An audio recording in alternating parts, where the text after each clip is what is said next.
বিশ্ব নবী এক যুদ্ধে যাবেন, যুদ্ধের প্রস্তুতির জন্য সরঞ্জামাদি দরকার, অর্থকরীর দরকার, চাঁদা করতেছেন, যার যার সাধ্য অনুযায়ী চাঁদা দিতেছেন। হঠাৎ করে পিছন দিকে একটা মহিলার কণ্ঠ বেজে উঠলো। মহিলা বলতেছে, ইয়া রাসূলুল্লাহ, ইয়া হাবিবাল্লাহ, ধরেন আমার কলিজার টুকরা সন্তানকে গ্রহণ করুন। নবীজি পিছন দিকে তাকাইলেন, এখনো পর্দা বিধান নাজিল হয় নাই, হিজরি 3য় সনের ঘটনা, আর পর্দা বিধান এসেছে 4র্থ হিজরি সনে। পিছন দিকে তাকাইয়া মহিলার দিকে তাকাইয়া বললেন, মুস্কি হেসে দিয়ে বললেন, মহিলারে তুমি কি দিচ্ছ? তুমি তো কোনো টাকা দিচ্ছ না, তুমি তো কোনো অস্ত্র দিচ্ছ না, তলোয়ার দিচ্ছ না, কোনো ঘোড়া দিচ্ছ না, সরঞ্জামাদি দিচ্ছ না, তুমি কি দিচ্ছ? তোমার সন্তানকে আমি যত্ন করব, লালন পালন করব, না আমি যুদ্ধের ময়দানে গিয়ে সেনাপতি কমান্ডারের দায়িত্ব পালন করব? মহিলা বললেন, ইয়া রাসূলুল্লাহ, ইয়া হাবিবাল্লাহ, ওগো নবীজি, আমার সন্তানকে যত্ন করার জন্য আমি আমার সন্তানকে আপনার তরে উৎসর্গ করি নাই, তুলে দেই নাই, আমি দিয়েছি এই জন্য আমি আপনাকে আমার সন্তানের চাইতেও বেশি ভালোবাসি, আমার প্রাণের চাইতেও বেশি ভালোবাসি, আমার সব কিছুর চাইতে আমি আপনাকে ভালোবাসি, সত্যিকার অর্থে ভালোবাসি। ওগো নবীজি, কোনো সম্পদ নাই আপনাকে দেওয়ার মতো, আমার উপযুক্ত কোনো সন্তান নাই আপনার সাথে দিয়ে দিব, আমার স্বামীও নাই, আমি বুঝিয়ে দিয়ে দিব, আমার পিতাও নাই, আমি আমার আব্বাকে অনুরোধ করে আপনার সাথে পাঠিয়ে দিব। ওগো নবীজি, আমি কি দিতে পারি? আমি নিজে যাওয়ার কোনো অনুমতি নাই জীবন দেওয়ার জন্য। ইয়া রাসূলুল্লাহ, ইয়া হাবিবাল্লাহ, ওই যে দুধের কলিজার টুকরা শিশু সন্তানই আছে আমার কাছে, আপনার তরে আমি দিয়ে দিলাম, আমি আমার এই কলিজার টুকরা সন্তানের চাইতেও আপনাকে বেশি ভালোবাসি।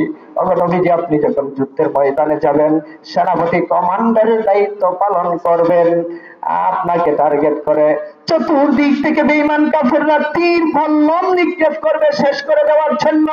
ওগো নবীজি, যখন আপনি রণাঙ্গনে যুদ্ধের সেনাপতি কমান্ডারের দায়িত্ব পালন করবেন, সামনের দিক থেকে বেঈমান কাফেররা যখন তীর বল্লম টার্গেট করে নিক্ষেপ করবে, আমার সন্তানকে এইভাবে সামনে ডাল হিসাবে ধরবেন।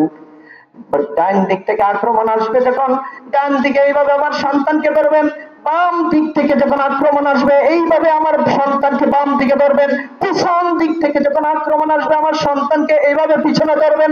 সমস্ত বেঈমান কাফেরদের তীর বললাম যেন আমার কলিজার টুকরা সন্তানের গায়ে বিদ্ধ হয়, আমার সন্তান চাররা হয়ে যাক, শেষ হয়ে যাক, কত বিক্ষত হয়ে যাক, জীবন তার চলে যাক, শেষ হয়ে যাক, তবু একটা তীর বললাম যেন আপনার মুবারক দেহে আঘাত না লাগে, আপনি যেন নিরাপদে থাকুন, আপনি যেন সুস্থ থাকুন, সেটাই আমার দিনই কামনা ভাষণা। ইয়া রাসূলুল্লাহ, আমার সন্তানের চাইতে আমার জানের চাইতেও আপনাকে ভালোবাসি, সেই প্রমাণ দেওয়ার জন্য আমার সন্তানকে নিয়ে এসেছি। আমার ভাইয়েরা সাহাবায়ে কেরামদের মতো আমার নবীর ইজ্জত রক্ষার জন্য, আমার নবীর খতমে নবুয়ত রক্ষার জন্য, আমার নবীর ইসলাম রক্ষার জন্য, আমার নবীর মাদ্রাসা মসজিদ রক্ষার জন্য, কোরআন রক্ষার জন্য, নবীর আদর্শ বাস্তবায়ন করার জন্য আমাদের জীবন দিতে, আমাদের সন্তান দিতে আমরা শাহাদাত বরণ করতে রাজি আছি তো ইনশাআল্লাহ। কাজেই আমার দেশটাকে ইসলামের রাষ্ট্র হিসাবে আমরা দেখতে চাই। আমরা আমাদের বাংলাদেশের মুসলমানদের কাছ থেকে আমরা দুই ধরনের কথা শুনেছি। এক ধরনের কথা অতীতে শুনেছিলাম, এই বাংলাদেশটাকে আমরা ডিজিটাল করেই ছাড়বো, স্মার্ট করেই ছাড়বো। ইদানিং আবার শুনেছি তারা নাকি বলে এই বাংলাদেশটাকে নতুন বাংলাদেশ হিসেবে গড়ে তুলবো।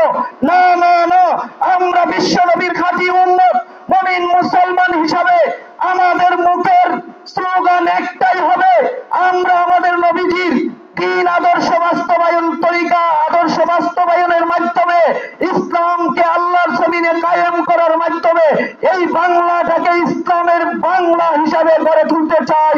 কারা কারা প্রস্তুত? দু হাত উঁচু করে আল্লাহকে দেখান।